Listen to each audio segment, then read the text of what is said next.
আসসালামু আলাইকুম প্রিয় দর্শক। আসলে আওয়ামী লীগের ফেরার সম্ভাবনা বা আওয়ামী লীগ কি আসলে কোনো রকমভাবে আন্তর্জাতিক সহায়তার মাধ্যমে কি রাজনীতিতে ফেরার জন্য কোনো স্পেস কি তৈরি করার চেষ্টা করছে কি না।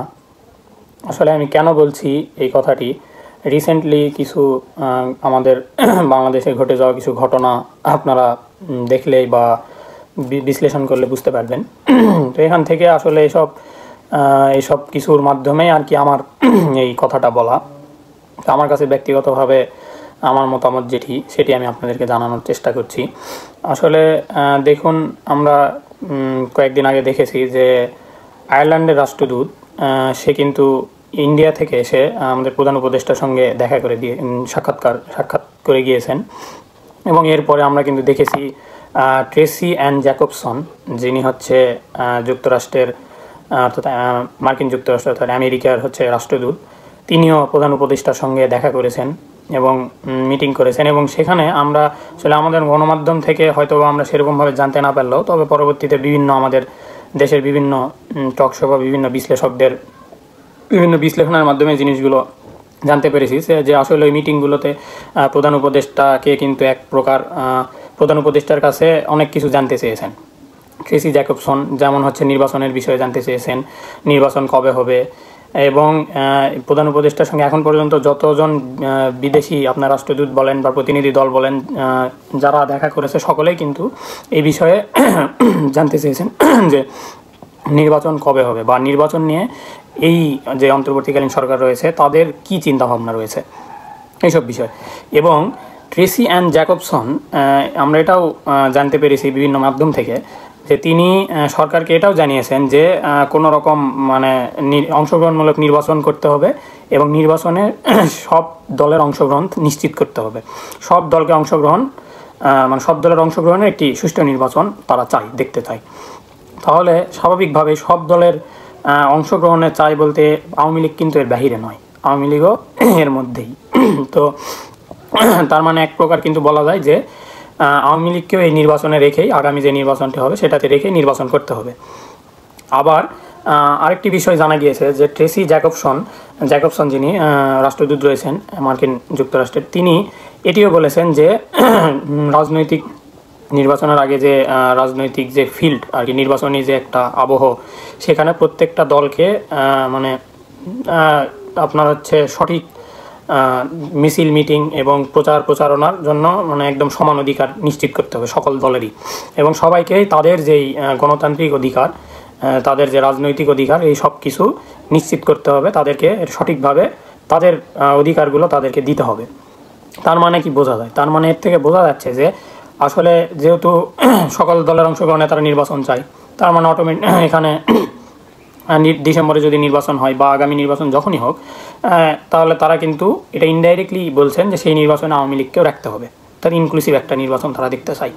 এবং যেহেতু এখানে তারা একটি সমান অধিকারের কথা বলেছেন, প্রত্যেক নির্বাচনের আগে নির্বাচনের প্রচারণা, মিছিল মিটিং এবং রাজনৈতিক এবং গণতান্ত্রিক অধিকারের ক্ষেত্রে সকল দলকে সমান অধিকার দিতে হবে এবং এটা সরকারকে নিশ্চিত করতে হবে, তাহলে কিন্তু এখানে আওয়ামী লীগকেও মিছিল মিটিংয়ের সুযোগ, নির্বাচনের প্রচারণার সুযোগ দিতে হবে এবং তাদের যে গণতান্ত্রিক বা তাদের যে রাজনৈতিক অধিকার রয়েছে সেগুলো কিন্তু সরকারকে নিশ্চিত করতে হবে।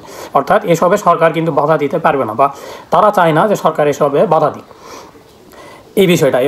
আর একটা বিষয় যেই আমরা কয়েকদিন ধরে দেখতেছি যে আওয়ামী লীগ দলকে নিষিদ্ধ করার জন্য আসলে অনেক মহল থেকেই বিভিন্ন মিছিল মিটিংয়ের মাধ্যমে দাবি জানানো হচ্ছে। তো আসলে আদৌ এটা কতটা সম্ভব?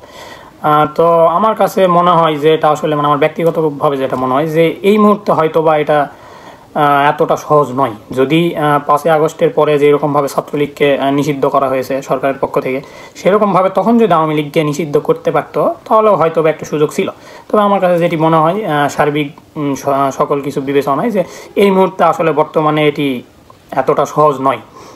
কারণ এখন আওয়ামী লীগ আমরা দেখা যেটা মনে হচ্ছে যে আমরা আসলে সাধারণ মানুষ কি দেখেছি যে আওয়ামী লীগ আসলে এই 6 মাসে সেরকমভাবে বাংলাদেশে আমাদের দেশে রাজনীতিতে, মাঠের রাজনীতিতে সেরকমভাবে সক্রিয় হতে পারেনি।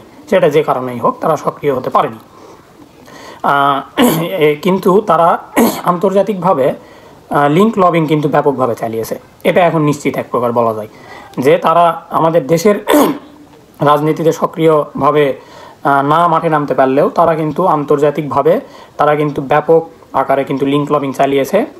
এবং এই 6 মাসে যে তারা কিভাবে হামলার শিকার হয়েছে বা বিভিন্ন রকম তাদের অধিকার ক্ষুণ্ণ করা হয়েছে, তারা যেরকমভাবে নির্যাতিত হয়েছে, এই সকল কিছু তারা কিন্তু এখন মনে হচ্ছে যে অনেকটা সফলভাবেই আন্তর্জাতিক মহলের কাছে তারা পৌঁছাতে পেরেছেন, যার কারণে কিন্তু এই সব কথা বলা হচ্ছে।